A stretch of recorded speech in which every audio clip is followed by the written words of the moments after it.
Well, what's going on, everybody? I'm Dan, and this is Midwest Angling.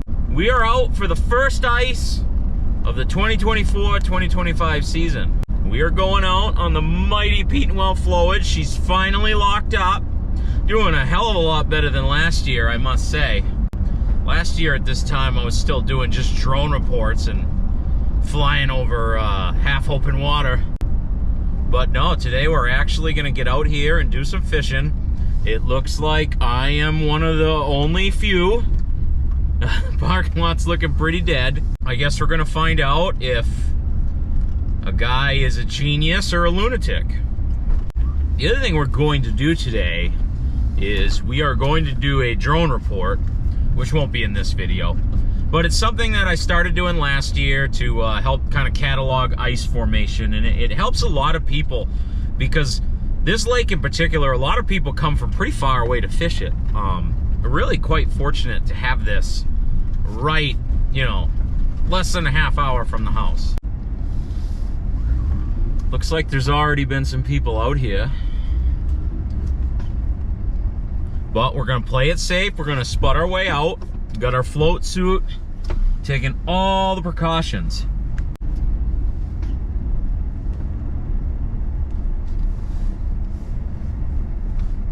So let's get out here and see if we can find us some early ice walleyes.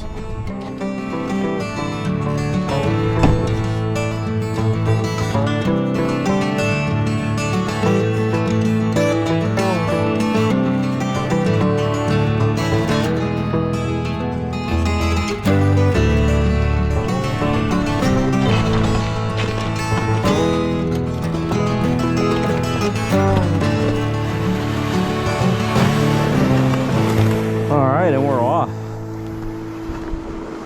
Got my fake spud bar.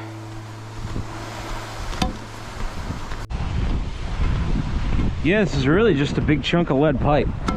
Now the interesting thing about this is that first time I ever used it, I went early ice fishing with a guy that had a real spud bar.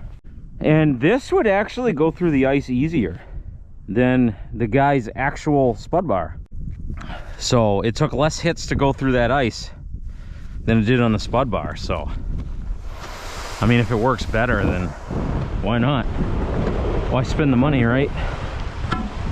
Now I had seen, thanks to a good friend of the channel, Thomas Drosty of Team Walleye Guys Guide Service, he went out with Mr. Brandon Sibbert of Sibbert's Guide Service yesterday, and they went poking around out here. And they said that things looked mostly good, but there was a couple patches where you could tell that it had just frozen over that night. Now, we're just getting off of an Arctic blast of 2 nights in a row where the lows got, a fair bit below zero. I mean, it definitely wasn't like total polar vortex apocalypse numbers of like 40 below, but I mean, it got below zero for a significant amount of time. And then the high on Thursday was really not that much. So basically anything that hadn't been locked up is probably pretty well set. But we're gonna spot our way out just to be careful, because you can never be too safe. Especially on this early ice stuff. Everybody wants to be first, but you don't want to be the first one to end up in the water, that's for sure. But that's why we got precautions, we got the safety gear. So let's get out here and see if we can find some fish.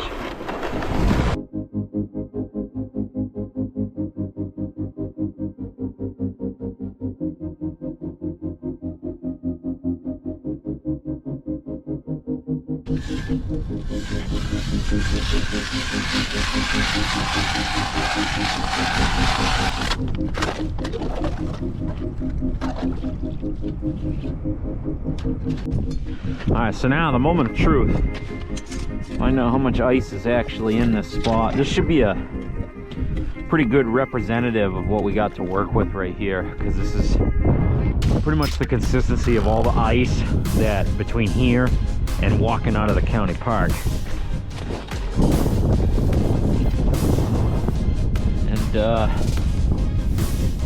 And we got 7 inches. 7 inches of ice. So that's certainly a good start. Like I said, I just would maybe wait for some of them cracks to freeze up before I take wheelers out here, but absolutely, it's go time.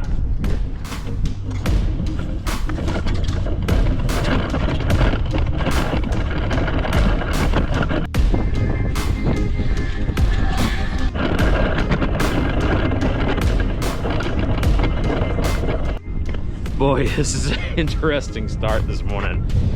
The wind's howling pretty good. And of course, I didn't bring my shack because I was like, it's gonna get above freezing today. So, we'll do it old school and sit on the ice. And of course, the wind's just ripping. And this ice is glare. We're gonna start drilling some holes. I got the old hand auger. I had a Jiffy. The old one-arm bandit I had last year, and it worked for the week of ice fishing that we got, but after that was done, I work with a guy that's really good with small engines. I took it to him because I mean it wouldn't quite run the best, and he got it running fairly decent, and then all of a sudden it lost spark. He said, you really got to think about how much money you want to put in this thing versus what it costs to get a new one. So that's basically what I'm going to do. If it would have taken half of the cost of a new electric ice auger just to keep a 50-year-old machine running, then it doesn't really make a whole lot of sense, does it? So for right now, we got the old hand auger. Let's get some walleye lines in the water.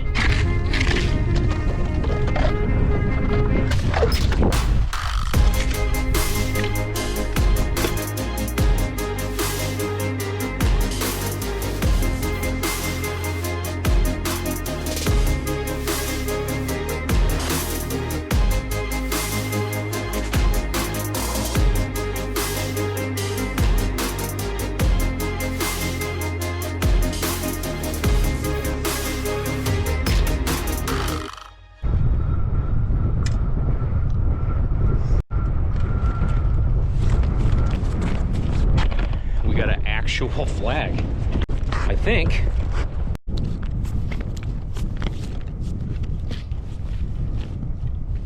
Let's see. I thought it was a wind flag. I came and checked. Bobbin's not in the hole.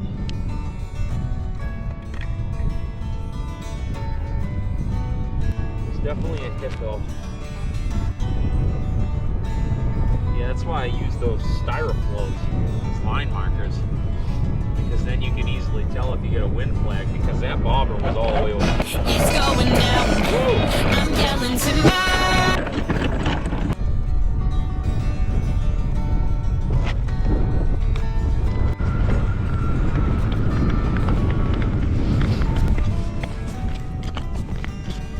Watch this one go off. It was spinning.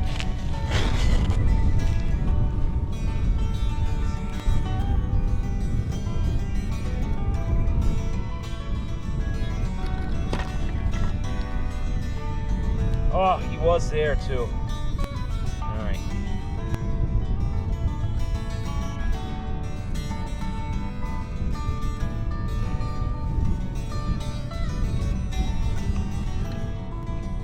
I got quite a few flags on that hole. And that one definitely, he was there. I just yanked it out of his mouth. So it seems like they're really chewing on it. So I have not got a single flag on that one yet.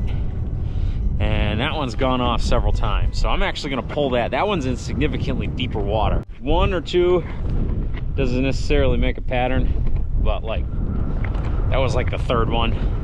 So that's kind of telling me that I think that's the ticket. So we're gonna get this tip up reset and see if we can get some more flags.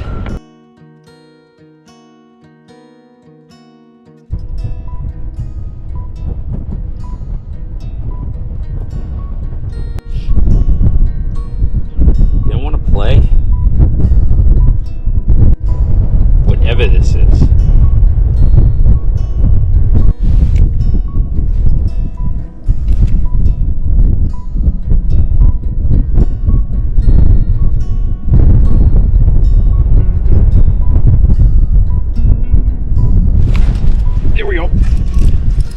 got him to bite.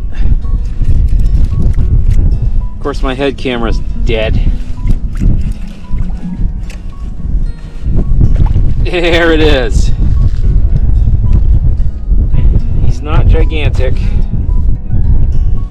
but he is the first Walter of the 2024-2025 ice fishing season. There he is. Look at that little guy, a little pickle. Heck, he goes. Well, that's a good sign. Maybe we need a more active approach. I gotta go get my gloves. All right, so we got one. One little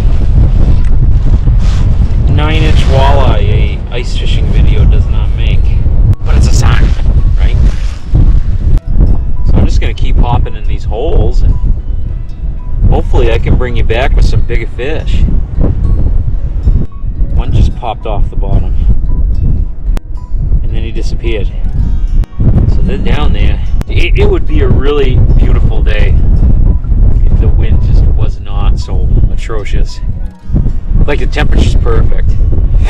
I've used this float suit a couple times, but I mean, we were in the shack, and it wasn't necessarily that cold those days anyway. But in this wind, even in this wind, I mean, I'm plenty fine as far as being warm.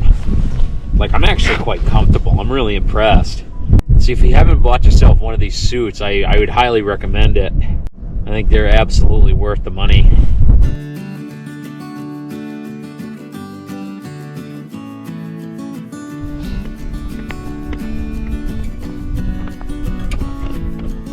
Not turn very far.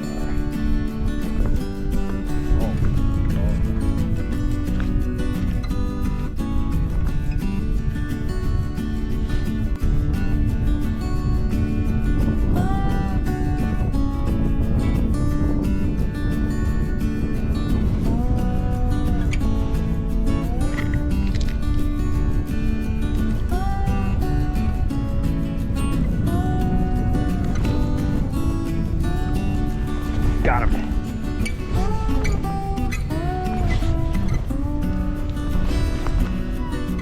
Here we go. Just a little better.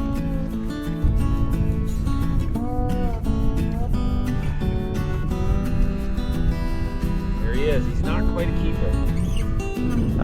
But that's definitely better than before. So we're gonna send him back. And there it is. Maybe we're picking up. Maybe we'll get together. So hopefully, we have about 2 hours left. So hopefully we can continue the success. Baby, come back.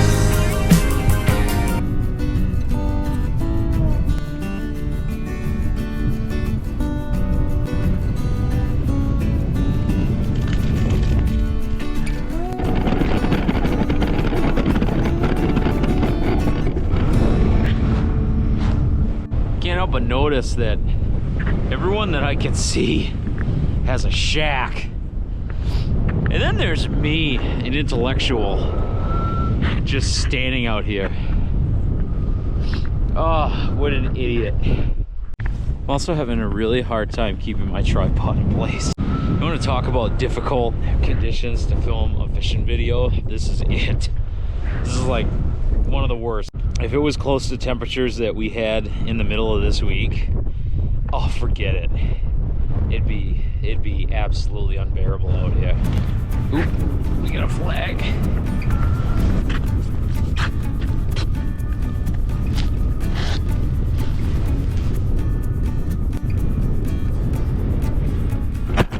Oh, for God's sakes. Trying to catch a fish here. Could you just F off for 1 second?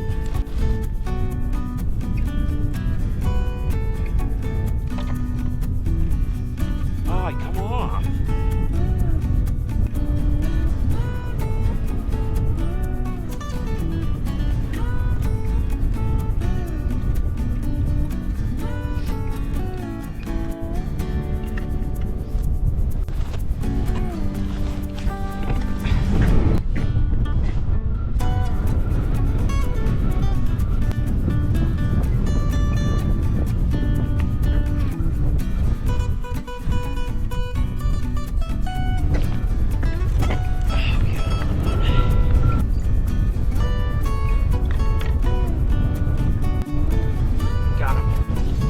actually got him. There he is.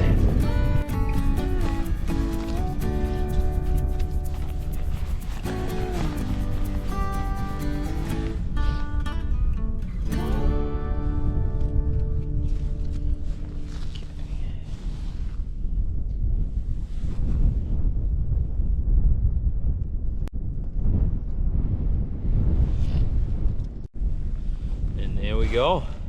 Little fellow. But at least it's action. I'll take any action today.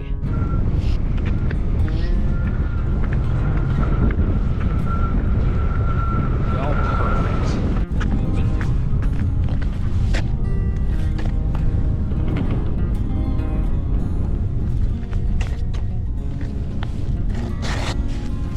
Let's see.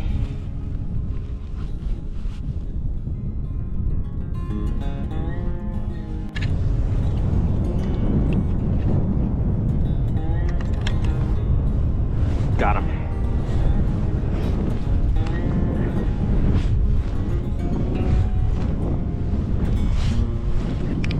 There we go. That's what I'm talking about.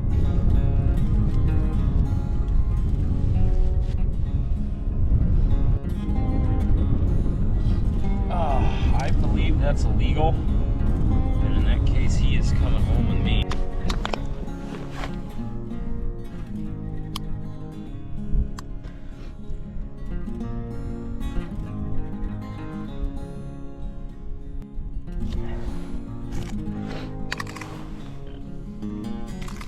No, he's not quite big enough. So I guess back he goes. But I guess at least they're getting bigger.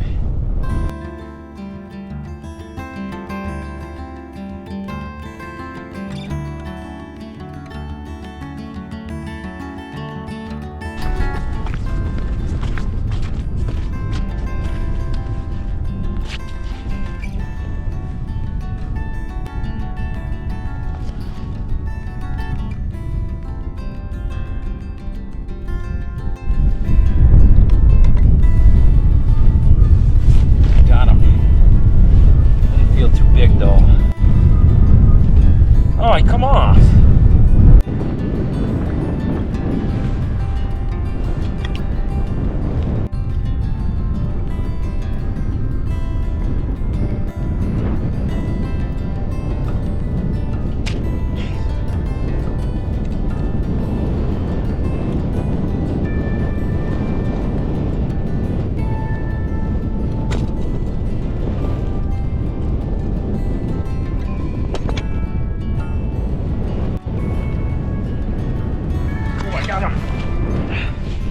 That's a better fish too.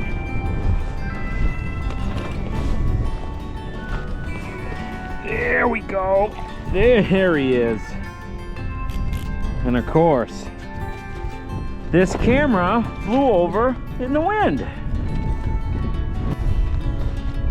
That is, I'm gonna guess that's illegal. Yeah. If that's not illegal, boy. Let's see. He's gonna be close.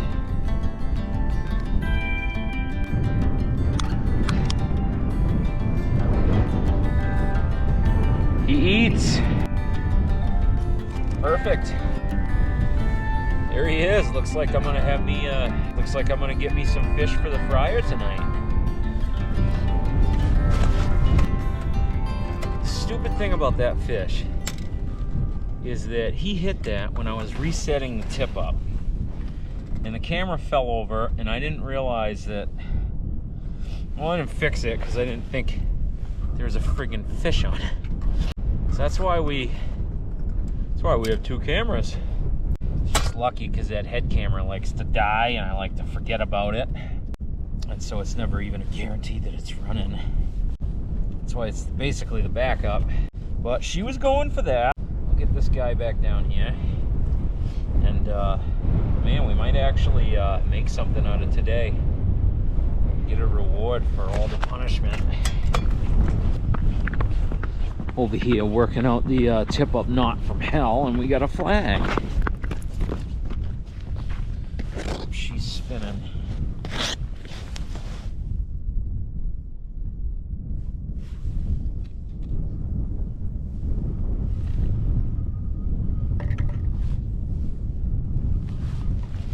Got him. Oh, he come off. Boy, that happened again. Oh, man. Tied some of these knots. I was really tired last night. Of course, didn't have any equipment ready. Up till 11 o'clock getting it all together.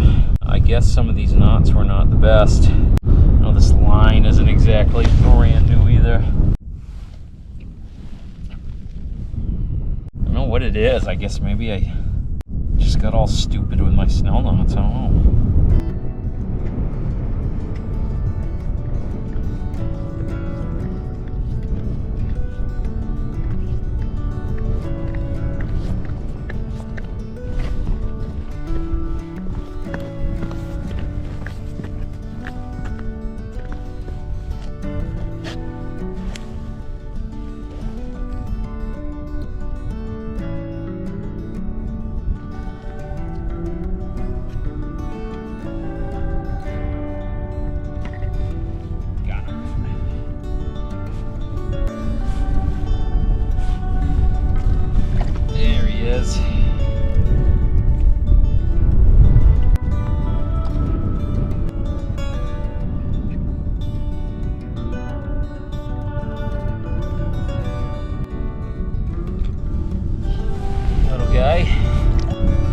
Bucket's right there too.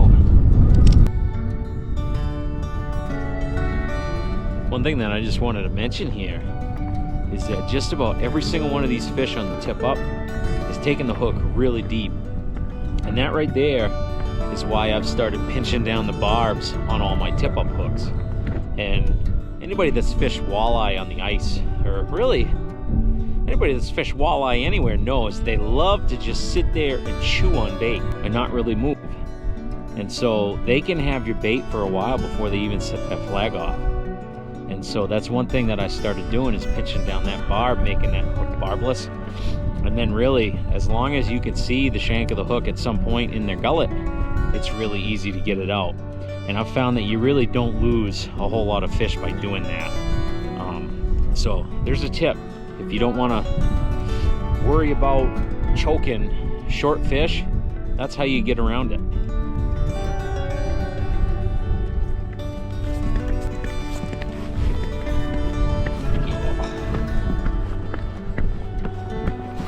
Very slow. That is a Walter if I ever seen one.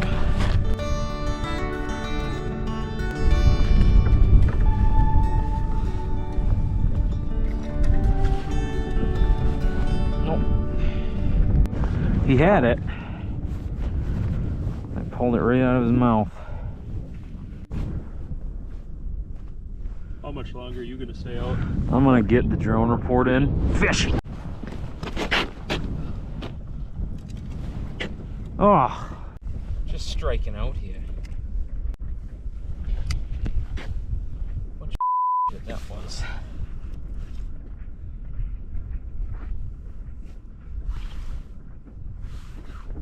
Well, for what it's worth, I got bit about 6 times but couldn't connect. I'm starting to wonder if it's perch or something. Got him.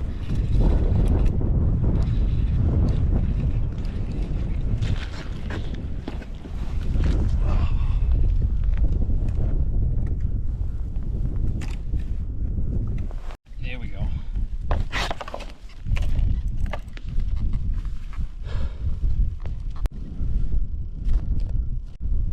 There's another one.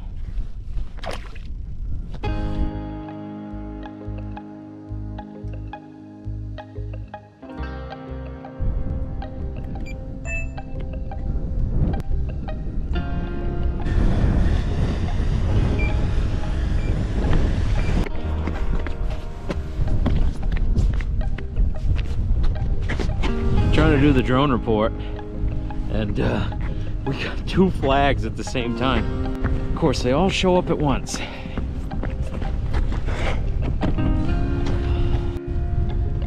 see. This is gonna be the closer though. Okay, nothing there.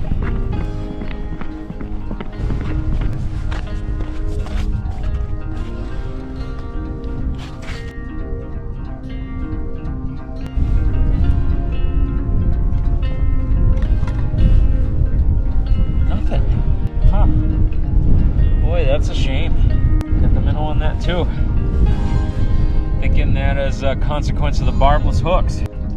I guess from a conservation mindset, it's better that we kind of gave up on those two fish than have them potentially swallow it to the point where we couldn't even get the hook back. So I think that's gonna do it for today, guys. Unfortunately, it's time to pack up and head out of here. Do me a favor. If you want to see more ice fishing content, please make sure that you like, share with your friends. And if you haven't done so already, please make sure that you subscribe, so that way you don't miss any future ice fishing adventures. This has been Midwest Angling. Thanks for watching. We'll see you on the next one.